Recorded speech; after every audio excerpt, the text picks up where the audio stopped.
Alright, so God of War Ragnarok is out now, and the Blades of Chaos have never looked better, going up against the Norse pantheon, the plumpy Thor, and his almighty Mjölnir. What a shocker. But in this video, we're going to be briefly recapping the previous game, discuss the couple different endings, our theories for the next game, along with our reaction and review of this new installment in the God of War franchise. Now let's not waste any time because Ragnarok is on its way. Now if you enjoy this video, then Leviathan axe throw at that like button as it helps the channel, and also don't forget to subscribe for breakdowns, reviews, and recaps like this every day. With that out of the way, a huge thank you for clicking this. I'm Jared. Now let's get into God of War Ragnarok. You seem like a calm and reasonable person.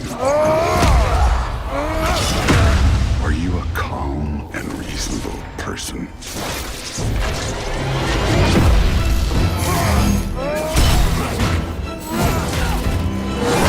Before we dive into the destruction of Ragnarok, let's go over a brief recap of the ending of God of War 2018. Essentially, the main mission was to spread Faye's ashes, Kratos' wife and Atreus' mother, on the tallest peak in all of the 9 realms. This happens to be Jotunheim, the home of the giants. Along the way, Atreus and Kratos get into all sorts of scrambles, resulting in a dead boulder. They made pebbles of him, which upsets Freya, his mother, pledging wrath upon the two of them. But if we fast forward to the ending, the pair discover a mural in Jotunheim that illustrates Atreus' life, a prophecy of events of the game thus far, revealing that Faye had been a giant herself named Laufey, therefore Atreus is half giant and half Greek god, and that the giants had referred to him as Loki. Surprise! But as Atreus walks away, Kratos notices a hidden portion of the prophecy depicting the death of him,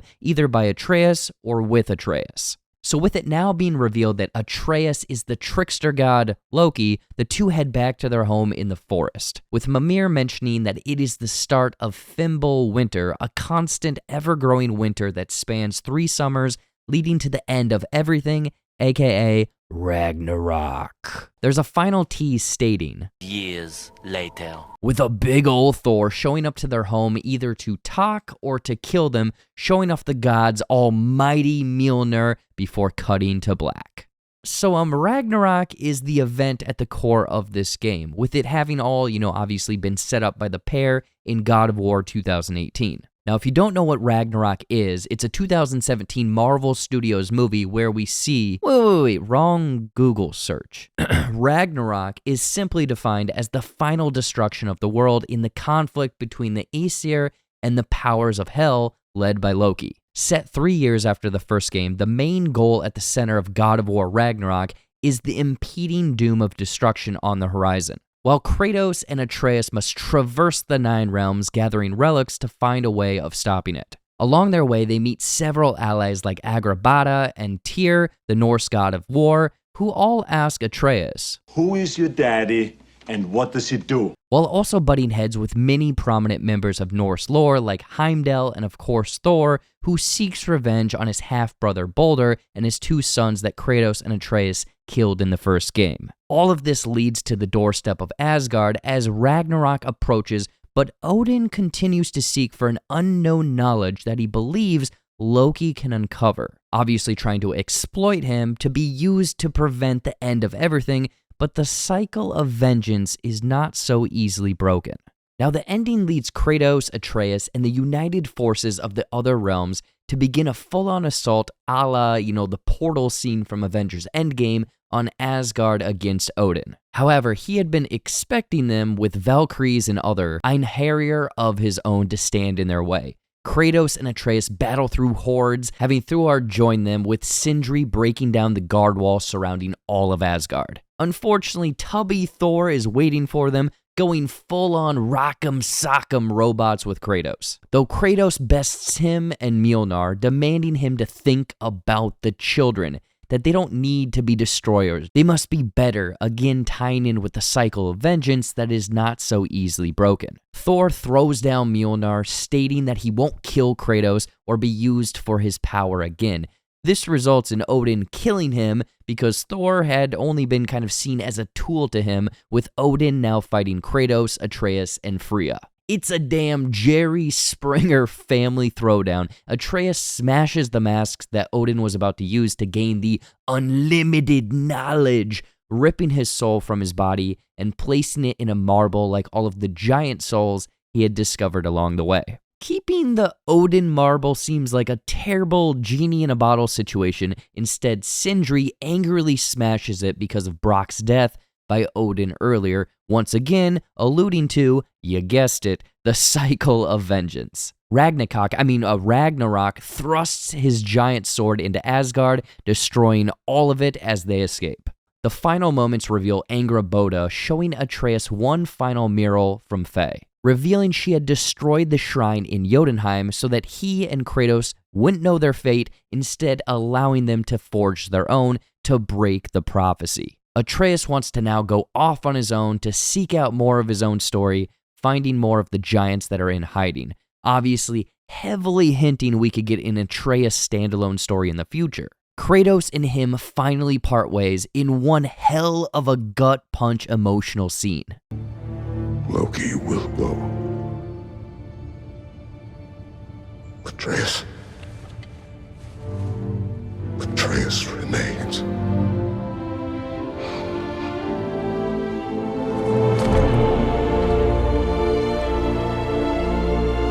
After Atreus leaves, Kratos discovers another side of the mural, opening it up to reveal his own story.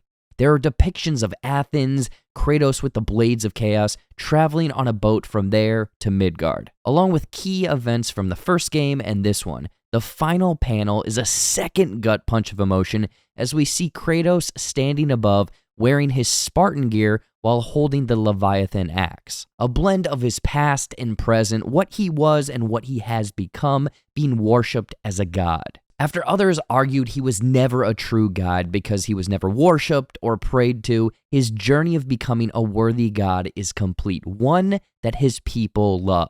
A right and just god. Freya and Mjölnir asked Kratos what he saw, replying, "A path I had never imagined," referring to him never thinking through all of the rage and turmoil he would become who he is now. A final hint of cleaning up Odin's mess of the Nine Realms is mentioned by Freya as a bit of post-game content, suggesting legions of Einherjar, the chromed out Mad Max Fury Road characters, still remain. Now, in the post-game content, there is one more ending, a secret ending that is, secret. But it's a funeral for Brock. If you head to Svartalheim, you can meet with the dwarves on the shores of the Sverd Sands. This will see another emotional send-off of a beloved character, Brock. A disheveled Sindri pays his final respects as Brock is sent out to sea in a traditional Viking funeral. Kratos tries to offer regards to Sindri, but bitterly refuses, staring him down as he staggers off and vanishes. Once again, and I've said it like 4 times now, don't make me repeat myself,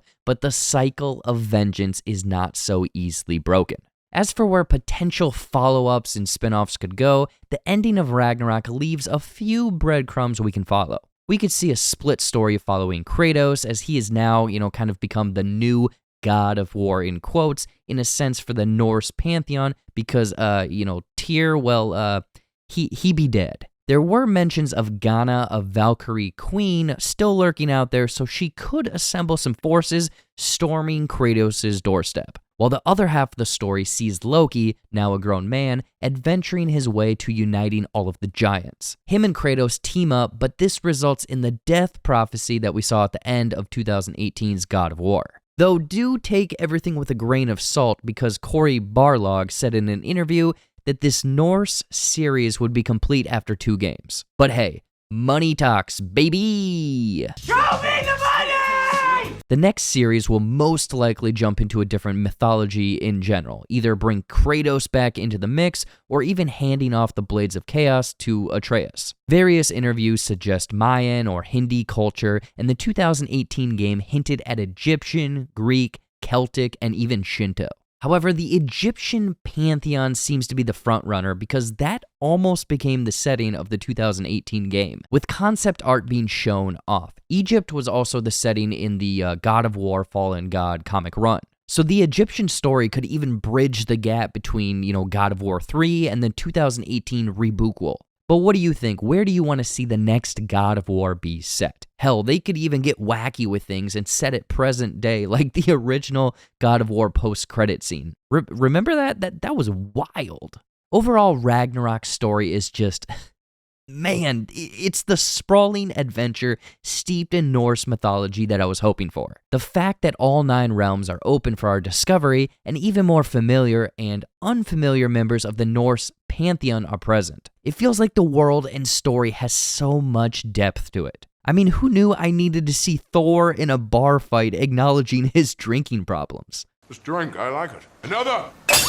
Atreus coming into his own, evolving as a character on screen, plus Kratos learning to become more calm and understanding adds that extra layer to everything. Though I think the 2018 God of War had more impactful emotional plot beats, Ragnarok isn't shy of its own moments, and I commend the team for really developing Kratos into a character that you can really sympathize with, rather than, an ending in a traditional sense like kill everything, incite rage of the earlier games. Like, have we ever seen this man cry before? Like, damn. It's great, but I'm not crying. I'm not a crier. I don't cry. I work out. But obviously, I'd love to hear your thoughts on God of War Ragnarok and what you thought of this story overall. Is this sequel worthy of wielding Mjolnir? And I'll let you know, we are currently running a competition giving away 3 copies of Top Gun Maverick on the 15th of November, and all you have to do to get a chance of winning this is like this video, subscribe with notifications on, and drop a comment down below on God of War Ragnarok. We pick the comments at random at the end of the month, and the winners of last month's are on screen right now. So if that's you, message us on Twitter at Heavy Spoilers. If you want something else to watch, be sure to check out some of our other cool videos, whether it be our Andor Episode 10 Ending Explained or our full Wakanda Forever breakdown. With that out of the way, thanks for your constant support. I've been Jared. I'll see you in the next one. Take care, and boy! All right, peace.